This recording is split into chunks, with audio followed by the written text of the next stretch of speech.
E aí, gente, beleza? Vamos começar a evoluir nosso sistema para poder a gente começar a pensar numa coisa mais profissional.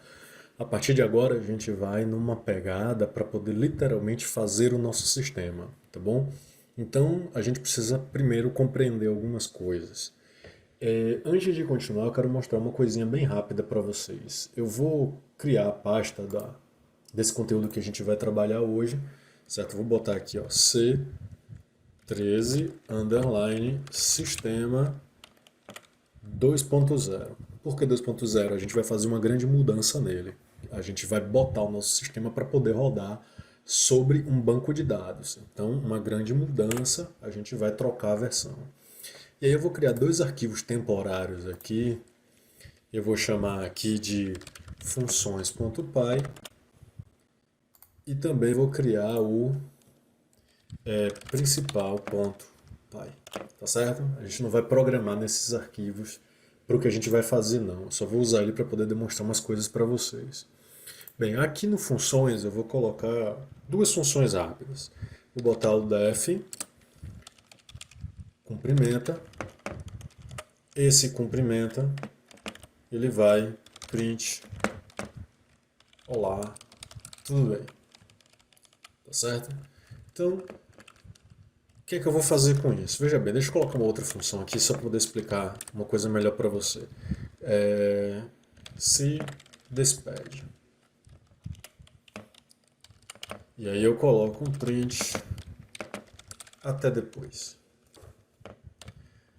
Bem, para que eu quero esses dois carinhas? Veja bem, eu tenho duas funções aí que, obviamente, se a gente rodar, não vai acontecer nada no nosso código, porque a gente não está chamando as funções.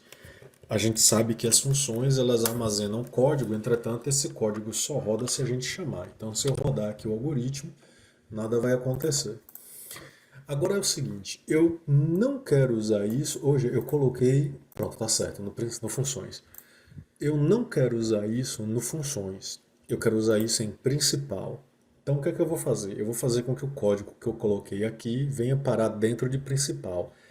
Isso eu faço através do import e o nome do arquivo que é o funções. Quando eu faço isso, eu habilito este código principal a utilizar o que está cá em funções.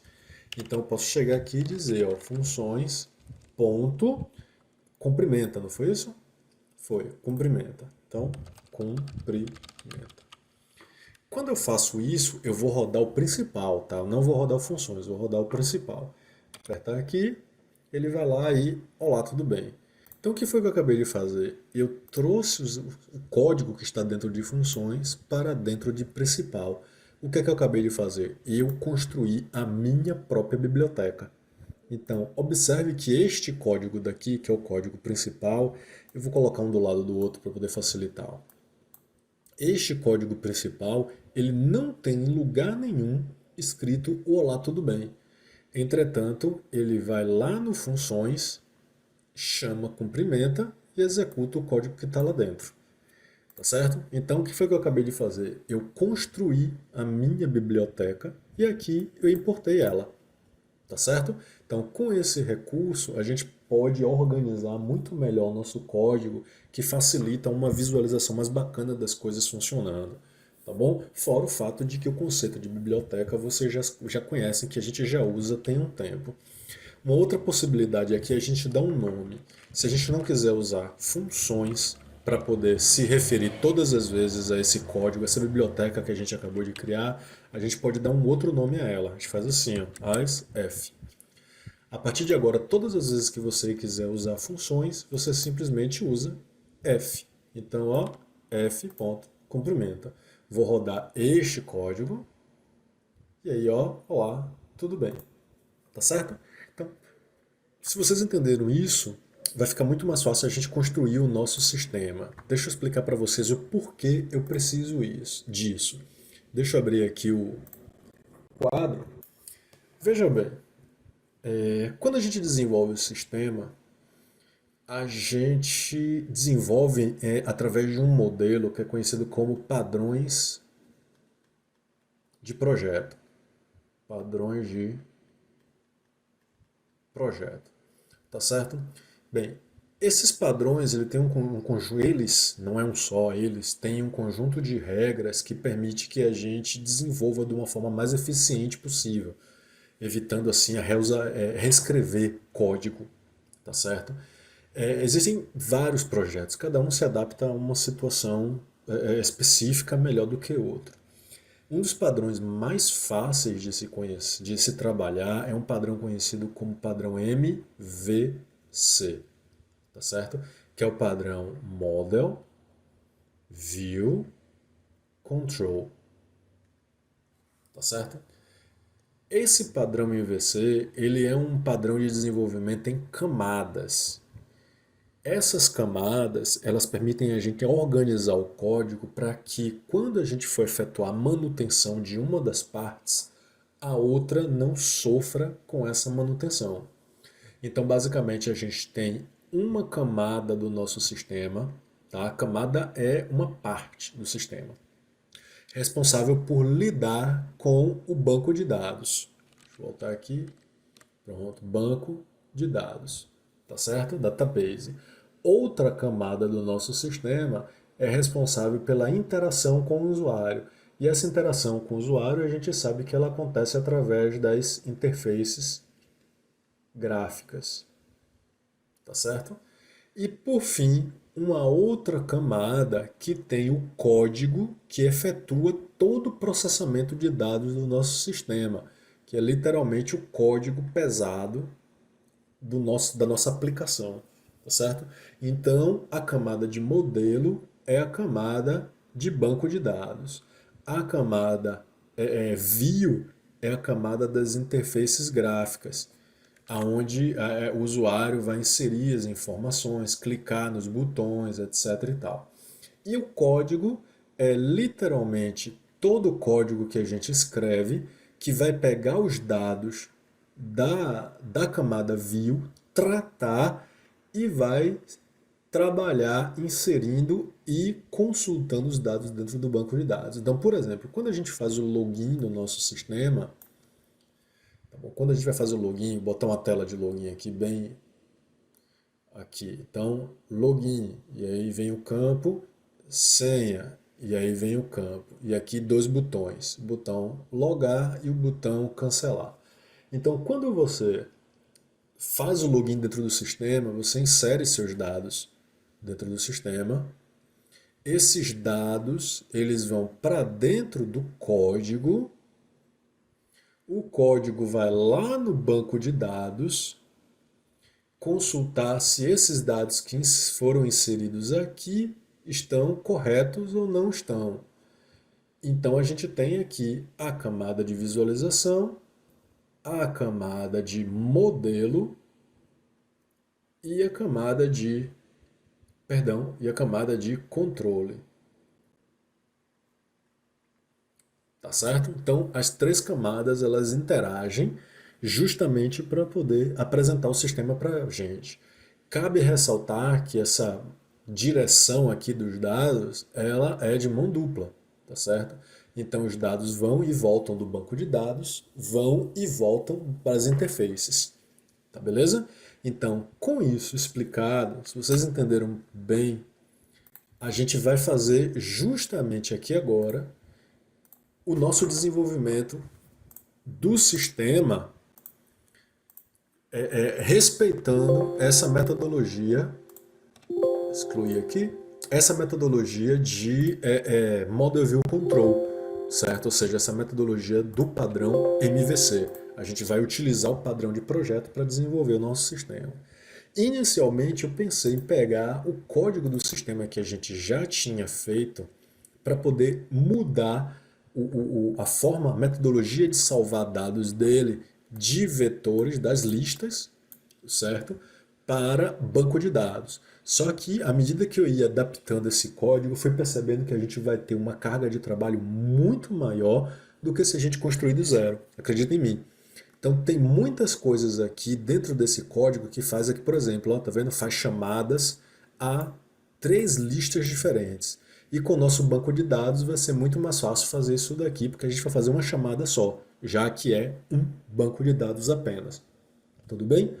Então, vamos passar a desenvolver nosso sistema agora já no nível mais alto, certo? A gente vai modelar o sistema para usar o banco de dados e assim que tudo estiver pronto, a gente passa para uma nova etapa do nosso aprendizado, que é trabalhar com a interface gráfica, tá certo?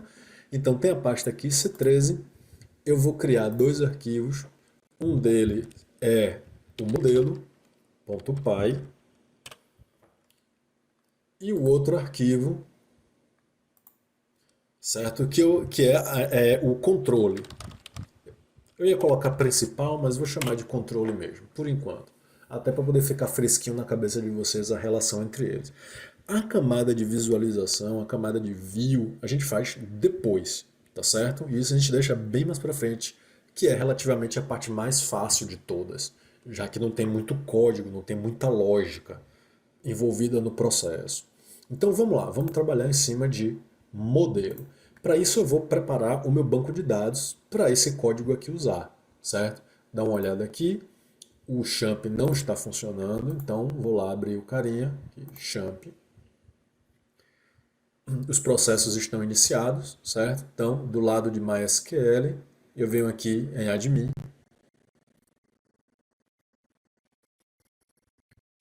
e abrir aqui e vai trabalhar. Então, vou criar um banco de dados para a gente, certo? Então, novo, clica aqui. Ah, eu vou mostrar uma outra coisa. Lembra que depois de criar o banco, a gente vai lá e cria o usuário? Eu vou mostrar uma outra forma de fazer isso para vocês. Então, aqui, ó, aqui na casinha, certo? A tela principal do PHP a gente vai começar a trabalhar aqui, ó, contas de utilizador. Vou clicar aqui e aí eu venho aqui embaixo, novo, adicionar conta de utilizador. Nome do utilizador, eu vou colocar o mesmo nome do nosso sistema, tá certo? Então, syscad. Palavra passe, que é a senha, eu vou botar 10, 10, 10, 10. Prontinho. Ixi, ó, extremamente fraco, mas não tem problema não. É só para aprendizado. Claro que quando a gente for desenvolver profissionalmente, a gente não vai usar senhas assim tão banais, né? Então, prontinho. Vem aqui embaixo, aí vocês vão conceder privilégios. E logo acima, vocês vão encontrar isso aqui, ó. Criar banco de dados com o mesmo nome e conceder todos os privilégios. Tá certo? Prontinho. Pode vir aqui embaixo e clicar em executar. Acabou. Acrescentou um novo utilizador e se você observar aqui do lado, ó, já criou o banco de dados. Tá certo? Então, prontinho. Venho aqui em Syscad, vou criar a tabela. Então, clientes, a gente não vai ter só uma tabela nesse sistema não, a gente vai ter a tabela de clientes, a tabela de vendas e a tabela de usuários. Então a gente vai fazer um sistema bem robusto, bem bonitinho. Como a gente vai salvar basicamente as mesmas informações, então é um campo para nome, um para endereço, um para CPF e um para o índice, certo? Então, executar e a gente vai atribuir os nomes aqui. Então, ID, nome, endereço e CPF. No tipo de dado, exceto pelo ID, a gente vai colocar varchar em todos. Os tamanhos dos dados, 100 para nome, 150 para endereço, 14 para CPF. Rola aqui a barra de rolagem para o lado. A gente marca aqui para primário. Essa telinha que aparece pode clicar em executar. E aqui em alta incrementável. Descer aqui e vou clicar em guarda.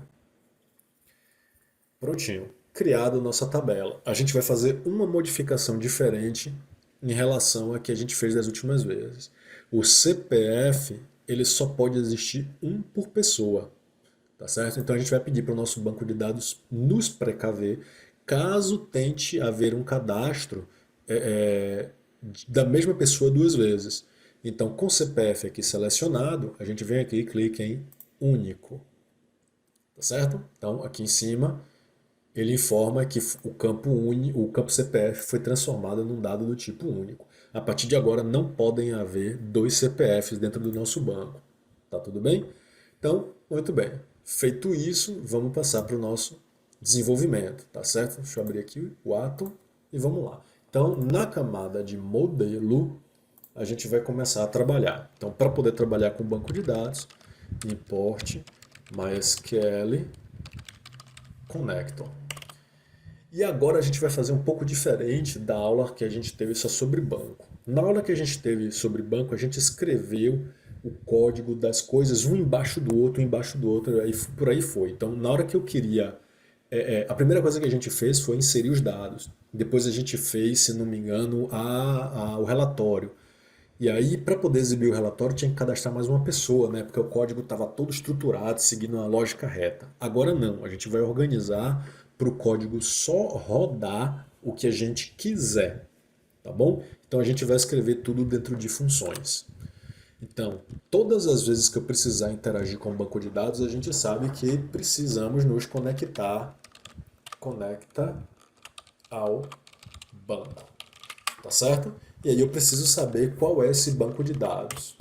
Então def conecta ao banco, recebendo o banco que a gente vai trabalhar. E aí a gente vai naquela mesma lógica. Conexão, recebe, MySQL connector.connect.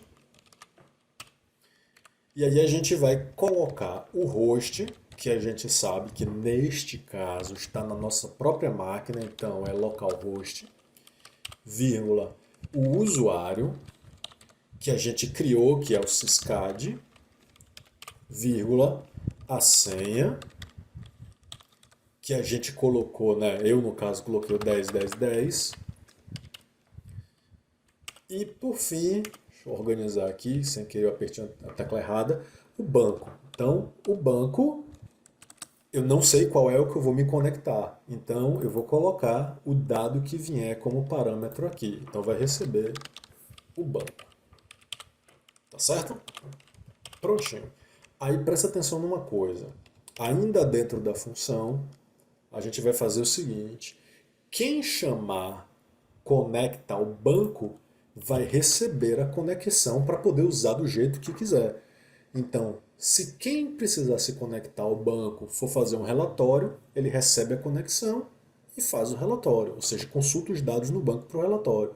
Se for inserir os dados, ele vai receber a conexão e vai realizar o procedimento dele. Então a gente vai dizer que quem chamar esta função vai receber a conexão, certo? Então retorne a conexão. Tudo bem? Vou apertar F6 aqui só para ver se deu algum erro. Não, erro nenhum. Tudo lindo funcionando. E aí a gente vai continuar. Uma outra coisa bacana, a gente não vai precisar mais fazer aquele menu, sabe? O menu, aperte 1 para isso, 2 para aquilo. Por quê? Porque a gente já vai fazer o nosso sistema com interface gráfica. A gente vai usar umas 3 ou 4 linhas no máximo depois disso para poder testar se está tudo funcionando direito. E se tiver, a gente passa direto para a interface gráfica, tá certo? Então vai ser muito mais rápido desenvolver aqui. Então assim, nesse vídeo aqui agora, eu vou criar um vídeo para cada uma das etapas, tá certo? Para poder não ficar uma coisa muito longa e muito confusa. Então nesse vídeo, além de fazer as configurações do banco que a gente fez, eu vou mostrar para vocês como fazer o processo de inserção e depois eu faço outro vídeo para exibir o relatório, outro para excluir e por aí vai. E aí assim, o código para excluir, ele é bem delicado, tá certo? A camada de controle, ela vai exercer um papel bem grande no excluir. A camada de banco de dados, ela é bem pequenininha, mas a controle, ela é bem mais complicada. Por quê? Porque a gente vai evoluir a metodologia de pesquisa. Não vai precisar inserir o CPF todo, por exemplo, para poder buscar. Se eu digitar o CPF parcialmente, ou seja, só metade do CPF, por exemplo, eu já vou trazer do banco de dados os resultados semelhantes com aquilo. Então, na hora de excluir, eu vou perguntar o CPF, sei lá, 321 CPF. Só que aí ele vai trazer para mim 4 resultados dizendo que são compatíveis com aquele 321. Aí a gente vai precisar escolher uma outra forma, pedindo para o usuário qual desses caras você quer excluir. Entende? Então, a camada de controle é a camada que exige mais pensamento. E dentro do excluir, a gente vai fazer uma coisa com bastante calma, certo? Tanto que eu acho que eu vou deixar o excluir por último. Então, beleza, fizemos aqui a conexão, vamos fazer o inserir dados, tá certo? Então, def inserir dados, insere dados. Bem, para poder inserir dados, eu vou precisar de algumas informações, que são as informações que eu vou botar no banco, certo? Então, vou precisar do nome, vou precisar do endereço, vou precisar do CPF. E além disso, eu preciso de mais uma coisa, que é justamente com que banco eu vou me conectar para poder inserir esses dados. Então, insere dados vai receber uma conexão. Sabe essa conexão aqui que vai retornar? Quem chamar insere dados, primeiro se conecta ao banco, depois insere os dados. Só que para isso vai ter que me entregar a conexão. Tá certo? Então, vamos lá. Assim, para você, se você acha que você vai se atrapalhar, você pode pensar que isso aqui e isso aqui são as mesmas variáveis, tá certo? Escreva aqui só com. São variáveis diferentes, tá bom? Essa variável aqui, ela só existe no escopo dessa função. Ou seja, quando essa função termina de rodar, ela não existe mais, tá certo? Então, se você acha que vai lhe atrapalhar, escreva só com no lugar. Eu vou escrever conexão, porque eu acho que fica mais bacana da gente trabalhar. Então, a lógica é a mesma. SQL recebe a instrução para inserir dados, ou seja, a query, tá certo? A query language. E essa query a gente já sabe que é a insert, o nome da tabela, clientes, e a ordem dos dados, que é nomes, endereços, nome, endereço, eu botei no singular, não foi? E CPF.